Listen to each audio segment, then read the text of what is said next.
아멘. 함께 신앙 고백하도록 하겠습니다. 나는 전능하신 아버지 하나님 천지의 창조주를 믿습니다. 나는 그의 유일하신 아들 우리 주 예수 그리스도를 믿습니다. 그는 성령으로 잉태되어 동정녀 마리아에게서 나시고 본디오 빌라도에게 고난을 받아 십자가에 못 박혀 죽으시고 장사된 지 사흘 만에 죽은 자 가운데서 다시 살아나셨으며 하늘에 오르시어 전능하신 아버지 하나님 우편에 앉아 계시다가 거기로부터 살아있는 자와 죽은 자를 심판하러 오십니다. 나는 성령을 믿으며 거룩한 공교회와 성도의 교제와 죄를 용서받는 것과 몸의 부활과 영생을 믿습니다. 아멘. 오늘 새벽에 선포되어질 하나님의 말씀은 에스겔 47장 1절부터 12절까지의 말씀입니다. 구약성경 1227페이지에 있습니다. 하나님의 말씀을 제가 봉독해 드리겠습니다. 그가 나를 데리고 성전문에 이르시니 성전 앞면이 동쪽을 향하였는데 그 문지방 밑에서 물이 나와 동쪽으로 흐르다가 성전 오른쪽 제단 남쪽으로 흘러내리더라. 그가 또 나를 데리고 북문으로 나가서 바깥길로 꺾여 동쪽을 향한 바깥문에 이르시기로 본즉 물이 그 오른쪽에서 스며 나오더라.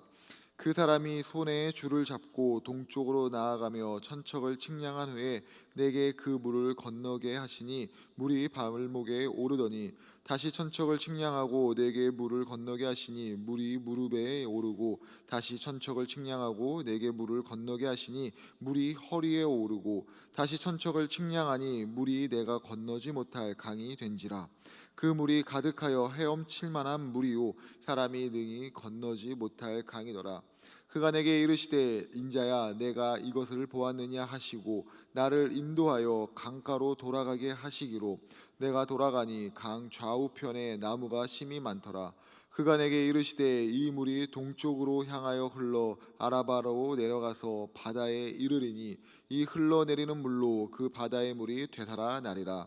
이 강물이 이르는 곳마다 번성하는 모든 생물이 살고 또 고기가 심이 많으리니 이 물이 흘러 들어가므로 바닷물이 되살아 나겠고 이 강이 이르는 각처에 모든 것이 살 것이며 또 이 강가에 어부가 설 것이니 엔디게에서부터 에네글라임까지 금을 치는 곳이 될 것이라. 그 고기가 각종 종류를 따라 큰 바다의 고기같이 심이 많으려니와 그 진펄과 갯벌은 되살아나지 못하고 소금 땅이 될 것이며 강 좌우가에는 각종 먹을 과실나무가 자라서 그 잎이 시들지 아니하며 열매가 끊어지지 아니하고 달마다 새 열매를 맺으리니 그 물이 성소를 통하여 나옴이라. 그 열매는 먹을 만하고 그 잎사귀는 약재료가 되리라. 아멘. 우리 앞뒤 좌우 계신 분들과 사랑과 존중의 마음으로 이렇게 인사합니다. 사랑하고 축복합니다. 우리 눈으로 인사합니다. 사랑하고 축복합니다. 사랑하고 축복합니다. 오늘은 성전에서 나와 동쪽을 향해 흘러가는 물, 성전에서 나와 동쪽을 향해 흘러가는 물이라는 제목으로 하나님 말씀 증거하도록 하겠습니다. 사회가 어두워지면서 나타나는 모습이 있다면은 바로 인간성을 상실한다는 것입니다. 인간성을 상실했기 때문에 상호 협력하고 서로 신뢰하고 이해하고 돕는 것들은 특별한 일처럼 여겨집니다. 반면에 비인격적이고 비인간적인 것들, 독선, 아집, 고집 이와 같은 일들은 평범한 일처럼 여겨집니다. 우리가 살아가고 있는 지금 이 시대 어쩌면 인간성을 상실한 그런 시대일지도 모릅니다. 하루가 멀다 일어나는 끔찍한 범죄들, 다름을 틀림으로 공격하는 사람들, 독선과 아집 그리고 자신의 고집만을 그럴싸하게 포장하는 여러 사람들의 모습이 이 시대를 살아가는 한 명의 사람으로서 회의감을 들게도 합니다. 그래서 만일 지금 이 시대 가운데 세상 사람들에게 희망이 있습니까? 라고 물어본다면 그곳에서 네 희망이 있습니다 라고 선뜻 대답할 것이다 라는 것을 기대하기는 어렵습니다. 그렇다면 지금 이 시대 가운데 희망이 있습니까? 라는 이 동일한 질문을 교회에 한다면 교회는 어떤 대답을 할 수 있을까요? 에스겔이 살아가던 그 시대, 하나님의 심판으로 나라가 멸망하고 성전은 파괴되었습니다. 눈을 뜨고 마주하는 이 암담한 현실 가운데 희망의 빛이 존재할 수 없는 것처럼 여겨졌습니다. 암흑과도 같은 이 시대를 살아가던 여러 사람들은 지치고 낙담하며 하나님을 향한 좌절의 마음을 가지고 있었습니다. 그러나 에스겔의 시선은 달랐습니다. 아니, 조금 더 솔직하게 말씀을 드리면 하나님의 말씀 가운데 사로잡힌 사람들의 시선은 같은 시대를 살고 있었으나 분명히 다른 시선으로 세상을 바라보고 있었습니다. 하나님의 말씀 가운데 사로잡힌 사람들은 죄악 가운데 심판을 행하시는 하나님을 목격을 했지만 그들의 믿음은 하나님의 심판이 아닌 하나님의 새 창조 가운데 머물러 있었습니다.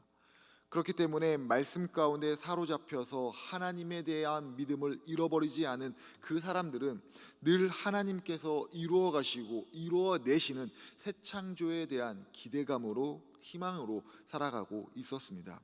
지금은 비록 힘들고 어렵지만 죄악으로 인해 하나님의 회초리를 맞았지만 언젠가 우리가 하나님께 돌아가는 그날, 아니 하나님께서 돌아오시게 하는 그날이 우리에게 이르게 되면 우리는 다시 새롭게 회복되리라 라는 이 믿음으로 암흑의 시대를 살고 있었습니다.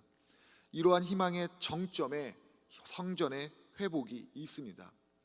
에스겔은 이미 무너져버린 이스라엘의 성전이 하나님에 의해서 다시 새롭게 세워지는 그 환상을 보게 됩니다.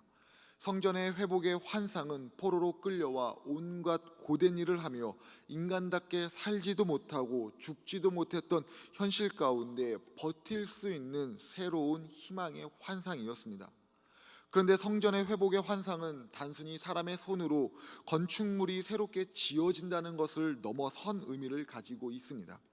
사람의 죄악으로 인해 떠난 하나님의 영광이 다시 이스라엘 가운데 임하게 되는 그 완벽하고 완전한 새로운 희망에 대해서 설명하고 있기 때문입니다. 하나님의 영광이 다시 돌아오게 하는데 그 당시에 이스라엘 백성들이 한 일은 아무것도 없는데 다시 하나님의 영광이 성전을 향하여 성전 가운데 임한다는 것, 그것을 우리는 은혜라고 말합니다. 맞습니다. 에스겔에게 보여지는 성전 회복의 환상은 다시 임할 하나님의 임재 가운데 경험되어질, 다시 살아나게 될 하나님의 은혜의 약속입니다. 성전의 회복은 그곳에서 흘러나오는 물이 흐름으로 시작이 됩니다. 1절 2절의 말씀입니다. 그가 나를 데리고 성전문에 이르시니 성전의 앞면이 동쪽을 향하였는데 그 문지방 밑에서 물이 나와 동쪽으로 흐르다가 성전 오른쪽 제단 남쪽으로 흘러내리더라. 그가 또 나를 데리고 북문으로 나가서 바깥길로 꺾여 동쪽을 향한 바깥문에 이르시기로 본즉 물이 그 오른쪽에서 스며 나오더라. 아멘. 하나님의 임재가 있는 회복된 성전의 전면은 동쪽을 향하여 있고 그곳에서부터 물이 스며들기 시작을 합니다. 물이 시작된 곳을 하나님의 보좌다라고 성경에서 말하고 있고 이 하나님의 보좌로부터 시작된 물은 성전을 흘러나와 동쪽을 향해서 흘러간다라고 분명히 말하고 있습니다. 그렇다면 성전으로부터 시작된 이 물이 왜 동쪽을 향해서 흘러가고 있을까요? 그 이유에 대해서는 오늘 본문 8절에서 말하고 있습니다. 새 번역 성경으로 제가 한번 읽어보겠습니다. 그가 나에게 일러 주었다. 이 물은 동쪽 지역으로 흘러나가서 아라바로 내려갔다가 바다로 들어갈 것이다. 이 물이 바다로 흘러 들어가면 죽은 물이 살아날 것이다. 아멘. 성전 동쪽에는 생명이 살 수 없는 우리에게도 너무나도 익숙한 사해 바다가 있었습니다. 그래서 성전에서 시작된 생명의 물이 동쪽으로 흘러간다라고 하는 것은 성전 동쪽에 있는 죽음의 바다인 사해를 향해서 흘러간다는 겁니다. 이것은 생명의 물이 성전에서 시작된 생명의 물이 성전 밖을 넘어 죽음이 가득한 그 사해에 이르러 그 죽음을 몰아내고 생명의 바다로 다시 바꾸어낸다는 것을 뜻하고 있는 겁니다. 이것이 우리에게 주는 의미는 우리 그리스도인들은 하나님의 은혜 가운데 흘러가는 죽음을 생명으로 바꾸는 은혜의 물줄기로 살아야 된다는 것을 말하고 있습니다. 지금 세상 앞에서 말한 것처럼 인간성을 상실한 어쩌면 한 사람으로 이 시대를 살아가는 좌절 가운데 살아가고 있는 그런 사회 바다와 같은 그런 환경 가운데 살아가고 있습니다. 사람에 대한 존중과 친절을 닮은 이 생명력은 사라지고, 생명력을 행하는 것, 친절하게 대하고 존중으로 대하고 누군가를 이해하고 누군가를 높여주는 것이, 내 자신을 겸손하게 낮추는 것이 특별한 사람에게만 국한되는 일처럼 여겨지는 일들이 너무너무나도 많이 보여지고 있습니다. 얼마 전에 뉴스에서 보았던 충격적인 일들, 사랑한다라는 말 가운데 데이트 폭력을 행하여 사랑하는 연인을 죽였고, 중학생의 어린아이가 차를 훔치고 재판을 받으러 가는 그 길 가운데 질문하는 기자에게 욕을 하는 이런 모습들이 우리의 일상 가운데 너무나도 빈번히 일어나고 있습니다. 이뿐이 아니죠. 자신의 말에 책임지지 못하는 지위 있는 사람들의 거짓과 갑질, 또 열심히 살고자 하는 그 사람들의 마음 가운데 상처 주는 일들이 수없이도 많이 일어나고 있습니다. 무엇보다도 우리의 삶 가운데서 지위를 가진 사람들이 너를 위한 것이야 라고 말로 포장을 하지만은 상대방은 전혀 원하지 않는 일들을 서슴없이 하는 그 일들이 사람에 대한 기대마저, 그나마 가지고 있었던 사람에 대한 그 신뢰마저 무너뜨리는 그런 일상 가운데 우리는 살아가고 있습니다. 이런 상황들이 복합적으로 작용하여 하나님께서 창조하신 생명력 넘치는 세상은 점차 죽음의 썩은 내가 진동하는 사회 바다와 같이 변하고 있습니다. 이런 세상 가운데 교회가 세워졌습니다. 그리고 우리가 교회로서 먼저 부름을 받은 은혜를 입었습니다. 성전 가운데 하나님의 은혜가 임했습니다. 하나님께서 우리에게 성전으로 먼저 불러주시고 세워주신 그 은혜의 이유가 있다면, 나만이 사는 나만의 세상을 만드는 것이 아니라 생명이 없어 죽어가는 세상 가운데 흘러들어가 죽음의 냄새를 생명 향기로 바꿔내는, 사람들에게 읽히는 그리스도의 편지로서 살아가기 위함입니다. 우리에게 은혜를 주신 이 하나님의 목적을 우리는 잊어버려서는 안 됩니다. 우리의 은혜는 우리만의 성을 쌓는 것이 아니라 우리를 넘어서 세상을 살리는 데 흘러가라고 주신 것입니다. 우리에게 은혜 주신 하나님의 목적대로 살아가기 위해서는 세상이 아닌 하나님을 온전히 바라보아야 됩니다. 말씀에 붙잡힌 삶을 살아가야 됩니다. 이른 비와 늦은 비를 때맞게 내리시는 그 하나님의 은혜를 맛보아야 됩니다. 은혜를 흘려보내는 한 분 한 분 되시길 바랍니다. 남이 나에게 그런다고 해서 나 역시 그런 사람이 되어야 된다라는 것이 아니라 오히려 나는 그러지 말아야지라는 믿음의 굳은 결심을 하며 오늘도 그리스도의 편지로서 살아가는, 세상의 많은 사람들에게 읽혀지는 한 분 한 분 되시길 주님의 이름으로 부탁을 드립니다. 동쪽을 향해 흘러가는 물은 그 시작은 분명히 미미했습니다. 성경의 표현대로 스며 나오는 정도로 처음에 물이 시작이 되었습니다. 하지만 이 스며 나오는 물은 멈추지 않고 계속 흘러 결국에는 사람이 건널 수 없는 큰 강을 이루게 됩니다. 5절 말씀입니다. 다시 천척을 측량하시니 물이 내가 건너지 못할 강이 된지라. 그 물이 가득하여 헤엄칠 만한 물이요 사람이 능히 건너지 못할 강이더라. 아멘. 본문에서 말하고 있는 이 물은 하나님의 생명, 하나님의 회복을 뜻합니다. 성전에서 시작된 이 하나님의 생명, 하나님의 회복은 사람이 쉽게 건널 수 없는 큰 강이 되어서 흐르게 됩니다.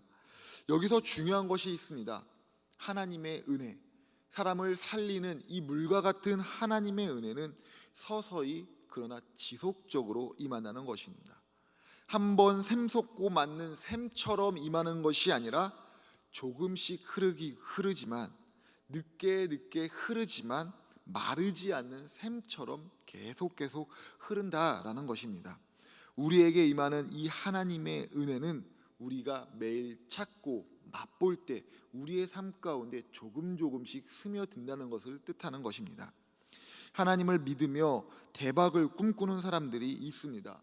또 그것이 믿음인 것처럼 조장하며 말씀을 조각조각 내는 사람들도 분명히 있습니다. 그러나 하나님의 말씀은 인생 역전의 대박이 아닙니다. 하나님을 믿어 대박난 인생은 성경 가운데 존재하고 있지 않습니다. 대신 성경에는 하나님을 믿어 쪽박난 인생들이 수없이 많이 등장하고 있습니다. 예수님의 제자들은 예수님을 믿어 대박을 경험하지 못했습니다. 바울을 비롯한 초대교회의 모든 성도들은 대박이 아닌 쪽박 중에 쪽박인 죽음을 맞이했습니다. 이름도 없이 빛도 없이 하나님을 위해 그리고 교회를 위해 피 흘려 죽여간 수많은 믿음의 선배들은 대박은커녕 쪽박도 차보지 못한 그런 비참한 삶을 살았습니다. 하지만 이 모든 것들을 믿음의 유산으로 물려받은 지금 우리는 어떤 믿음을 기대하며 어떤 은혜를 기대하며 이 새벽 가운데 하나님 앞에 나오는 것입니까? 하나님이 이루어 가시는 회복과 은혜에 대한 책임을 우리는 회피하고 늘 채워지는 것만 구하며 그것도 모자라 인생을 역전하기를 원하는 대박을 꿈꾸면서 우리는 하나님 앞에 나오고 있지는 않습니까? 하나님의 은혜는 세상에서 말하는 것처럼 대박처럼 임하진 않습니다. 조금씩 나조차 깨닫지 못하는 수준에서 서서히 우리의 삶 가운데 스며듭니다. 그리고 시간이 지나는 가운데 스며드는 이 은혜는 점차 나의 발목을 잠기게 하고 무릎을 잠기게 하고 후에는 두 발로 설 수 없는 큰 강을 만드는 수량이 풍부한 은혜의 강으로 바뀌어지게 합니다. 그렇기 때문에 우리는 하나님의 은혜를 대박처럼 생각하며 한 번에 단번에 내 삶 가운데 완전하게 채워져야 된다라는 이 마음을 버려야 됩니다. 대신 꾸준히 하나님 앞에 머물며 지금 나에게 스며들게 하는 십자가 은혜와 그 사랑을 천천히 맛보기를 결심해야 됩니다. 시간이 쌓여갈 때 스며드는 그 은혜가 나중에 강이 된다는 것을 이때 경험할 수 있습니다.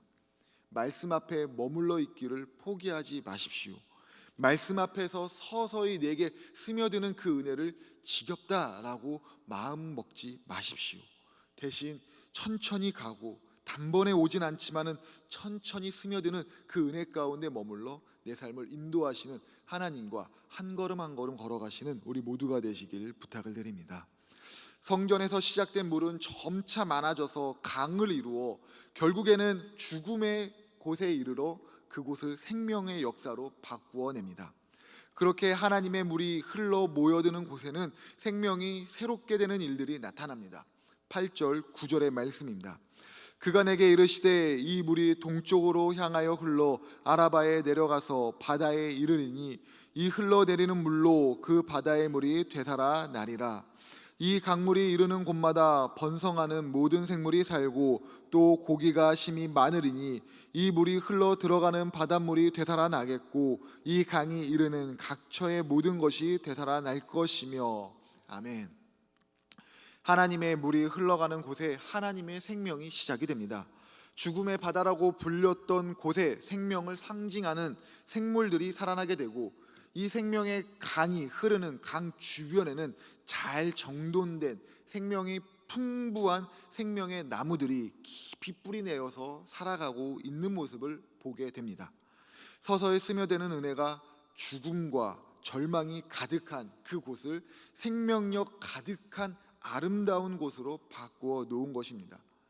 하나님의 생명을 경험한 사람들, 성도라고 불리는 우리는 복음의 가치관을 가지고 세상에 복음적인 대안을 제시하는 생명력 넘치는 삶을 살아가야 됩니다. 복음의 대안을 제시하는 생명력 넘치는 삶을 살아간다는 것은 어떤 모습입니까? 어떤 삶을 살 때에 우리의 삶이 복음의 가치관을 가진 세상의 대안이 되는 복음적 삶을 살아가는 것입니까? 나태주 시인이 지은 기도라는 시의 한 대목입니다. 내가 외로운 사람이라면 나보다 더 외로운 사람을 생각하게 하여 주옵소서. 내가 추운 사람이라면 나보다 더 추운 사람을 생각하게 하여 주옵소서. 내가 가난한 사람이라면 나보다 더 가난한 사람을 생각하게 하여 주옵소서.